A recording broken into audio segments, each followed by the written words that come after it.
तो आज हम स्टार्ट करेंगे एक नया चैप्टर जिसका नाम है chapter number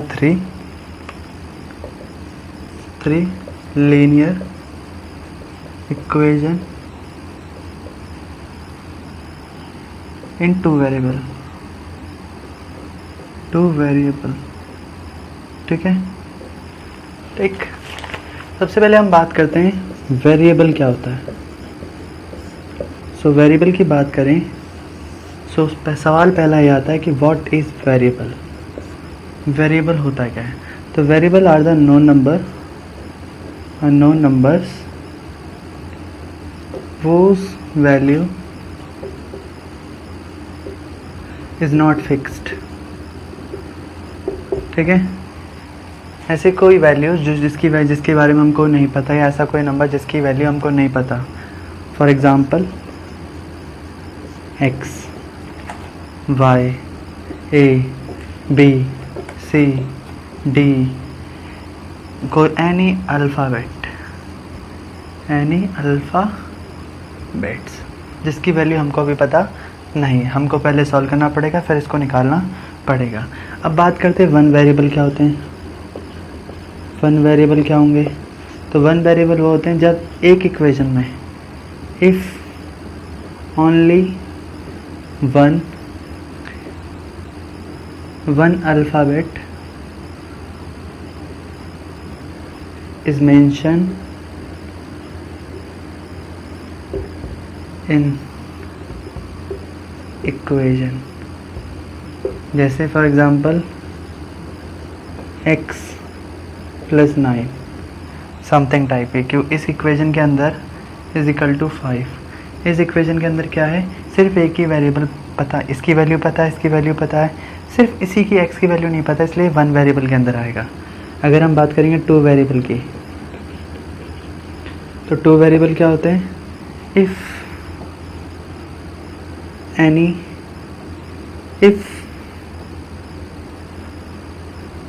two variables are available in the, अब बार बार पूरा तो नहीं लिखेंगे। If two variable alphabets are mentioned in a particular question, जैसे एग्जांपल, जैसे ले लो आप कितना 2x + y = 5।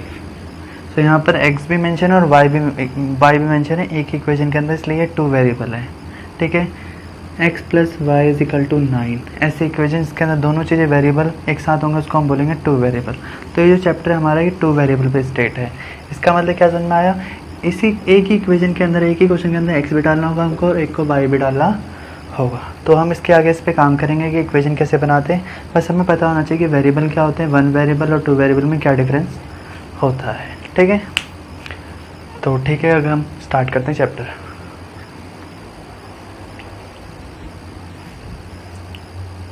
करते हैं पहला क्वेश्चन, पढ़ लो पहले।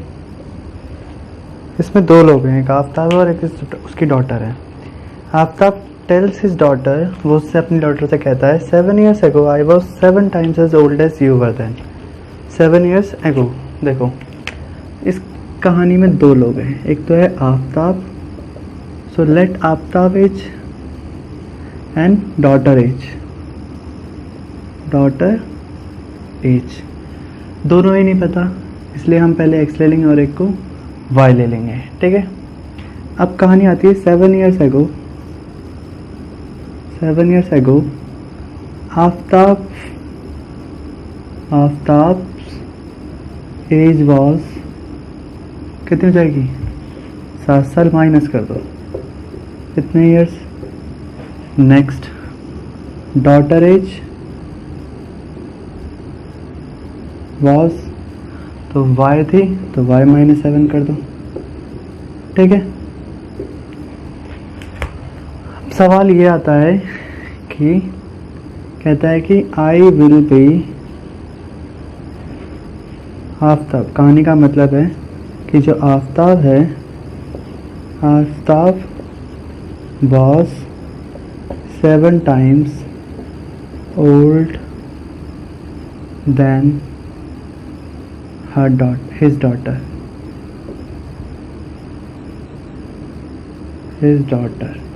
ठीक है, तो आफ्ताब ये रहा और डॉटर ये रही। कभी ऐसा हो सकता है कि फादर और डॉटर दोनों की दोनों एज बराबर हो? नहीं होता, कभी ऐसी कंडीशन नहीं हो सकती। इसका मतलब 7 टाइम्स का मतलब होता है यहाँ पर 7 को मल्टीप्लाई करना। 7 कहाँ मल्टीप्लाई होगा? कभी ऐसा हो सकता है कि 7 फादर की एज में 7 मल्टीप्लाई कर दो और डॉटर के बराबर बन गई हो। इसका मतलब क्या समझ में आया हमको कि जब भी किसी फादर की एज होगी, जो यहाँ पर आफ्ताब है, ये जो फादर है, ये कौन है? He is a father. Father हमेशा बड़ा होता है, डॉटर हमेशा, जो बच्चे होते हैं वो हमेशा छोटे होते हैं। तो 7 मल्टीप्लाई करेंगे बच्चों की एज में और मल्टीप्लाई होकर कोई बड़ा नंबर बन जाएगा और ये दोनों क्या हो जाएंगे? आपस में बराबर हो जाएंगे। इसलिए आफ्ताब की एज यहाँ पर, डॉटर की एज यहाँ पर, और 7 इसमें मल्टीप्लाई करेंगे। तो आफ्ताब की एज कितनी है? x - 7 is equal to 7 into daughter की एज कितनी है? y - 7। तो x - 7 is equal to 7y multiply 7 7 जा 49। तो अब इक्वेशन आ जाएंगी, x और y एक तरफ ले लेंगे, नंबर एक तरफ। तो हमारी बनेगी इक्वेशन क्या? 7y - x, इसको भी वहीं भेज दिया, 49 को इस तरफ बुला लिया। तो आएगा 49 प्लस में माइनस था यहाँ पर, और -7 हो जाएगा। कितना आएगा? 42 is equal to 7y - x, equation number 1। Clear है यहाँ तक? आफ्ताब की एज हमारी x थी पहले से, प्रेजेंट एज है। डॉटर की जो थी वो y थी 3 साल फ्रॉम नाउ, मतलब 3 ईयर्स फ्रॉम नाउ का मतलब है 3 साल बाद। ऑब्वियस सी बात है, आफ्ताब की एज कितनी जाएगी? आफ्ताब एज विल बी, बाद की बात है ना, जैसे अभी x है तो 3 साल बाद 3x प्लस 3 हो जाएगा। एंड ऐसे ही डॉटर एज कितनी जाएगी? डॉटर एज विल बी हो जाएगी y + 3। डन। अब आफ्ताब कहता है अपनी डॉटर से कि I shall be 3 times as old as you will be. अब मैं आपसे कितना जाऊँगा? I shall be 3 times old as you will be. मतलब जब तुम 3 साल बाद आज से मैं तुमसे 3 गुना ज़्यादा हो जाऊँगा। इसका मतलब क्या हुआ? आफ्ताब की जो भी रहेगी x + 3 और इज इक्वल टू जो 3 मल्टीप्लाई होगा वो छोटे में होगा y + 3। तो x + 3 is equal to 3y + 9, x + 3 is equal to 3y + 9। अब x इसको इस तरफ भेज देंगे माइनस में, ये 3 फिर इस तरफ जाएगा, नंबर एक तरफ, x - 3y is equal to 6, equation number 2। Clear है? अब अगर हमने दोनों इक्वेशन निकाल ली हैं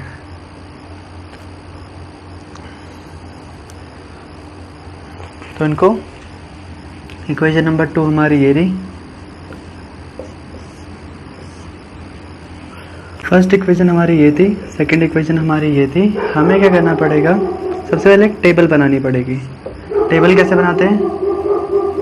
फॉर द ज्योमेट्रिकल रिप्रेजेंटेशन के लिए, ज्योमेट्रिकल रिप्रेजेंटेशन के लिए सबसे पहले हम क्या करेंगे? सबसे पहले हम एक ऐसी टेबल बनाएंगे जहाँ पर 2 वेरिएबल लिखे जाएंगे, एक होगा x और एक होगा हमारा y।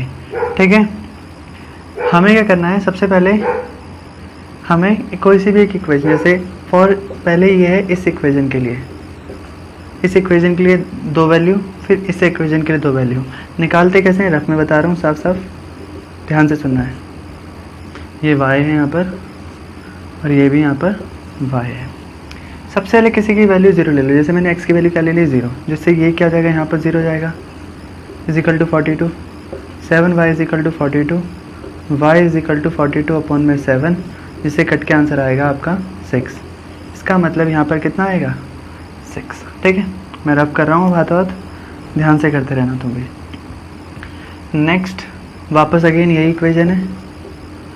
अब की बार कुछ और वैल्यू मान लो, कुछ ऐसी वैल्यू मानो जो 7 से जैसे उस तरफ ज़्यादा डिविजिबल भी हो जाए, जैसे हमारा काम है। जैसे मैं अगली बार y की वैल्यू मान लेता हूँ, सपोज मैंने मान ली 4, कितनी मान ली?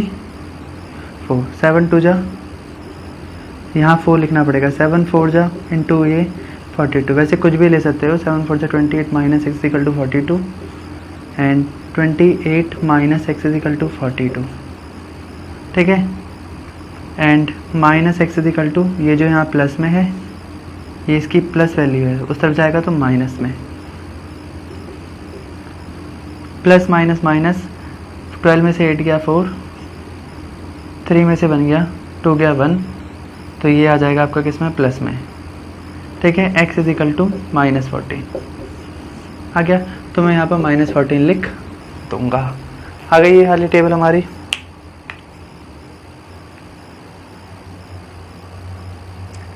स्पेस तो कुछ नहीं रहा ना, तो इसे मिटा रहे हैं, अब यहाँ देखना है। नेक्स्ट, अब ये वाली इक्वेशन को हम रिप्रेजेंट करेंगे x minus 3y is equal to 6, ये हमारी इक्वेशन है। इसके लिए हम टेबल दोबारा बनाएंगे, कोई x और कोई y, ठीक है। सबसे पहले मैंने क्या करा, मैंने कहा चलो y को मैं 0 पुट कर लेता हूँ। अगर x माइनस 3y में कोई सी वैल्यू डाल सकते हो तो हमने इसको 0 डाला, 3 into 0 minus x equal to 6, तो ये 0 हो जाएगा एंड x की वैल्यू आपकी आ गई 6, ठीक है। तो हमने x की वैल्यू कितनी डाल दी, यहाँ पर 6। अगली बार हमने सेम इक्वेशन के लिए क्या करा, 3 माइनस एक्स, ये हो गया हमारा। हमने कहा इस बार x की वैल्यू पुट कर दो, तो हमने x की वैल्यू पुट कर दी। कुछ ऐसे करो जिसको वहाँ भेजने पे कुछ कटकोटा का आंसर, जैसे 3 है तो यहाँ पर डिविजल बाय 3 होगा, इसलिए जैसे यहाँ पर 9 बन सकता है, तो मैंने x की वैल्यू 3 मान ली। यहाँ 3 मानने से क्या होगा कि ये रहेगा 3 minus 3y is equal to 6 रहेगा, ये यहाँ प्लस में आ जाएगा तो माइनस में, और यहाँ आ जाएगा आंसर 3, फिर y is equal to 3 upon में -3, कट के आंसर आ जाएगा y की वैल्यू -1, ठीक है। या -1 पुट कर दो।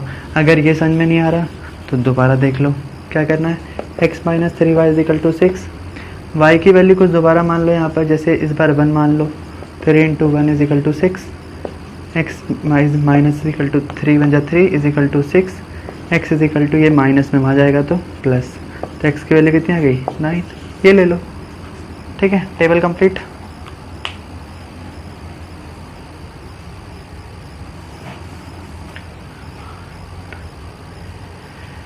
ठीक, अब एक ऐसा ग्राफ बनेगा, मैं ये सारे डब्बे मिटा रहा हूँ, ये सारे सोल्यूशन मिटा रहा हूँ, बस ये डब्बे रहेंगे, ठीक है। क्वेश्चन नंबर 2,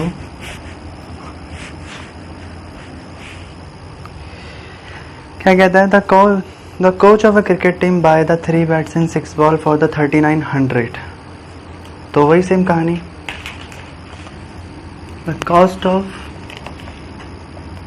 ईच, पहले क्या है bat is equal to x rupees and each ball is equal to y rupees. अब क्वेश्चन था कि 3 बैट है और 3 बॉल है, ठीक है, और टोटल कितना बना इन दोनों का, इन दोनों का टोटल बना है 3900, कितना बना है 3900। नेक्स्ट कहता है later she buy another bat, तो अब देखो सिंपल सी कहानी, 3 बैट है तो 3 बैट मतलब 3x एंड 3 बॉल मतलब 3y is equal to 3900, 3 common निकाल दो, x plus Y is equal to 3900 and x plus Y is equal to, ये यहाँ मल्टीप्लाई उस तरफ जाएगा तो divide, x plus Y is equal to 13x। Equation number 1 cover up हो गई। इक्वेशन नंबर 2 पे आते हैं। नेक्स्ट कहता है ये सेकंड पार्ट के लिए कि शी बाय अनदर बैट है, इसका मतलब सिर्फ एक बैट है, 1 बैट एंड 3 मोर बॉल, और 3 अलग से बॉल ले ली, और कितने की बनी है 1300। तो बताओ इसका क्या बनेगा। तो ये एक बैट की कॉस्ट कितनी है हमारी, एक बैट की कॉस्ट है x प्लस 3 बॉल मतलब 3y is equal to 1300। Equation number 2, ठीक है। क्लियर है यहाँ तक? इससे टेबल बनेगी, इससे एक डब्बा बना के दिखा रहे हैं यहाँ पर कि x प्लस वाई क्या बनेगा, और एक इससे बनेगी, इसका डब्बा इसके नीचे, ठीक है। ये इसकी टेबल है और ये इसकी टेबल है। पहले इसकी बना लो, किसी की बना सकते हो। जैसे यहाँ पर सिंपल अगर मैं लिख दूँ सिंपल शब्दों में 1300 है, क्या करो, सबसे पहले इसको सॉल्व करो।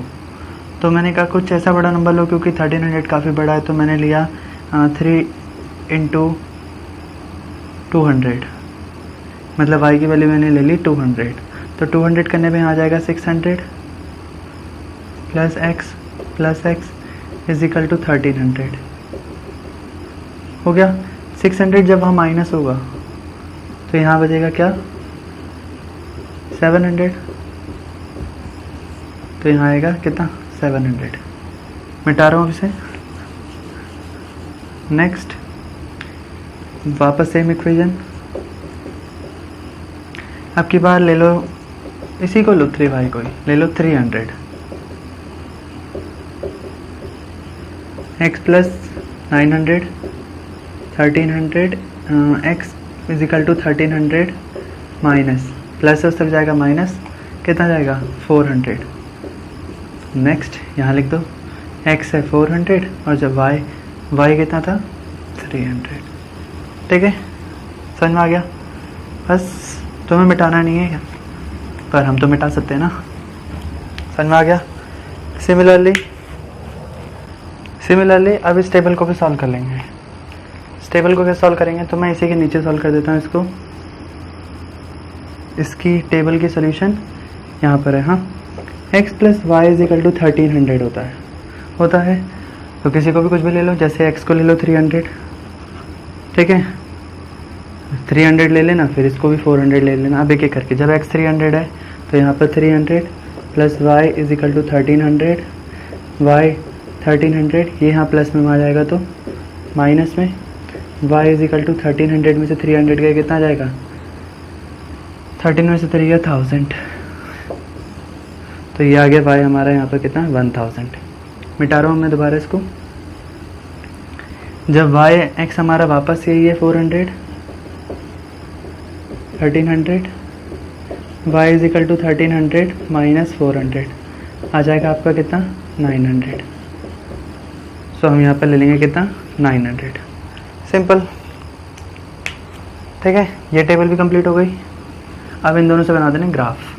The cost of 2 kg of apple and the 1 kg of grapes on a day was found to be 160. Cost of each kg of apple is equal to x rupees. Then आएगा cost of each kg of grapes is equal to y rupees, ठीक है, x rupees and y rupees. अब सवाल आता है कि 2 kilo Apple plus इसमें 1 kg grapes पे मिला दो और कितने मिलेंगे, 160 रुपये आपको टोटल कॉस्ट पे करना है। इसके हिसाब से कितना रहेगा, 2 kg एप्पल 2x हो जाएगा प्लस 1 किलो कितने का है y का, तो y इज इक्वल टू कितना जाएगा 160 रुपीज़। पहली इक्वेशन हो गई। सेकेंड इक्वेशन कहती है आफ्टर अ मंथ, 1 महीने बाद cost of 4 kg of Apple, आप कितने हैं 4 kg Apple plus 2 kg grapes हैं। जब इनको आप मिला दोगे तो कितना बनेगा, तो बनेगा 300 रुपीज़। इसका मतलब 4 kg apple 4x 2 kg grapes 2y is equal to 300। Equation number 2, first equation second equation. ये तुमको नहीं लिखना है, ये बस समझाने के लिए था, ठीक है, कि इक्वेशन कैसे आई है। हो गया इतना बस। अब इनसे इनकी टेबल निकाल लेंगे। इसकी टेबल बनेगी इस पर, कैसे बनाते हैं, और इसकी टेबल बनेगी यहाँ पर कि कैसे बनाते हैं। ठीक है, एक्स और वाई, एक्स यहाँ पर भी और वाई यहाँ पर भी। कुछ नहीं करो, कुछ भी मान लो। जैसे एक्स की वैल्यू तुमने मान ली कितनी, मान ली तुमने सपोज 20। तो देखो यही कर रहा हूँ मैं इसको, 20 2 इंटू में 20 plus Y is equal to 160 हो जाएगा। ये फिर कितना हो जाएगा 40 जब उस तरफ जाएगा माइनस में, तो वाई की वैल्यू कितनी आएगी 160 माइनस 40, तो आएगा कितना 120। आ गया यहाँ से, सपोज ले लो यहाँ पर कितना है 120। नेक्स्ट अगेन एक्स की वैल्यू मान लो कितनी, अब 40 कितनी मान ली। सो 2 इंटू में 40 plus Y is equal to 160, ये 80 हो जाता है यहाँ पर। So Y is equal to 160 minus 80, तो आ जाएगा कितना 80। आ गया ना, तो इसका मतलब यहाँ पर कितना जाएगा 80। तो ये भी क्लियर है, हटा दो इसे भी। सिमिलरली इसकी वैल्यू भी निकाल दो यहाँ से। ठीक है, यहाँ पर भी x की वैल्यू 20 मान लेते हैं, देखते हैं क्या होता है। तो 4 इंटू 20, ठीक है 20 plus 2y is equal to 300, 80 300 2y 80 यहाँ प्लस में आ जाएगा तो माइनस में, यहाँ पर आएगा कितना 220। ठीक है, is equal to y 2 multiply यहाँ जाके डिवाइड हो जाएगा 110। ठीक है, तुम चाहे तो और इजी वैल्यू भी मान सकते हो, बस ध्यान रखना है। अगला नेक्स्ट मैंने ले लिया, जैसे सेम यही क्वेश्चन लूँगा, सेम 40, कोई ज़्यादा वैल्यू पुट नहीं करनी है। तो कितना जाएगा यहाँ पर 4 इंटू में 40 plus 2y is equal to 300, 4 4 जा 160 plus 2y is equal to 300, 2y is equal to 300 minus 160, ये प्लस में हो जाके माइनस 0, 10 में 6 गया 4, 2 में से 1 गया 1 इज इक्वल टू 2y। तो y is equal to 140 upon में 2 कितना जाएगा 70। तो y is equal to 70। Done. तो यहाँ लिख देंगे हम कितना 70। इसके बाद इसका ग्राफ ड्रॉ कर लेंगे।